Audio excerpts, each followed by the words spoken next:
স্বাস্থ্য ও পরিবার কল্যাণ মন্ত্রণালয় 10টি জেলা হাসপাতালে আইসিইউ সেবা উদ্বোধন করা হয়েছে। দেশের প্রান্তিক জেলা পর্যায়ে চিকিৎসা সেবা উন্নত করতে 14 জুন স্বাস্থ্যমন্ত্রী দেশের 10টি জেলা হাসপাতালে আইসিইউ উদ্বোধন করেছেন।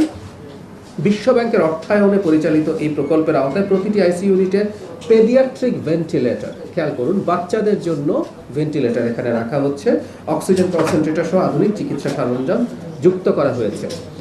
আমরা খুবই বিকেন্দ্রীকরণের কথা বলি এবং আমরা স্বাস্থ্য ব্যবস্থার বিকেন্দ্রীকরণকে নিয়ে খুব সিরিয়াসলি ভাবছি। গতদিন আপনাদের জানিয়েছি, আপনাদের মনে আছে হয়তো, উপজেলা হাসপাতালগুলোকে 101 শয্যায় উন্নীত করা হচ্ছে। কারণ শুধুমাত্র ঢাকার চাপ কমানো আমরা এইভাবে বলতে চাই না। এটা কেমন যেন খুব স্বার্থপরের মতো শোনায় যে ঢাকাকে আমরা চাপ মুক্ত রাখতে চাইছি। ব্যাপারটা এরকম না। রাষ্ট্রের নাগরিক তার কম ঝামেলায় সেবা পেতে পারেন।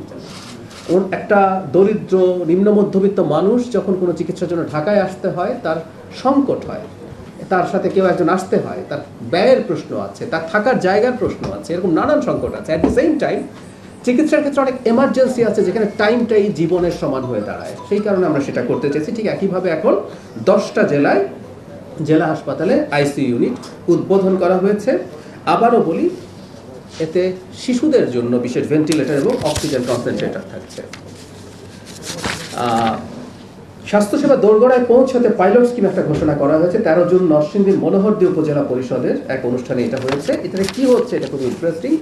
স্বাস্থ্যকর্মীরা সরাসরি মানুষের বাড়ি বাড়ি গিয়ে প্রাথমিক স্বাস্থ্যসেবা প্রদান করবেন এবং প্রয়োজন সাপেক্ষে রোগীদের হাসপাতালে রেফার করবেন। সো স্বাস্থ্যকর্মী, স্বাস্থ্য ব্যবস্থা মানুষের দোরগোড়ায় যাচ্ছে।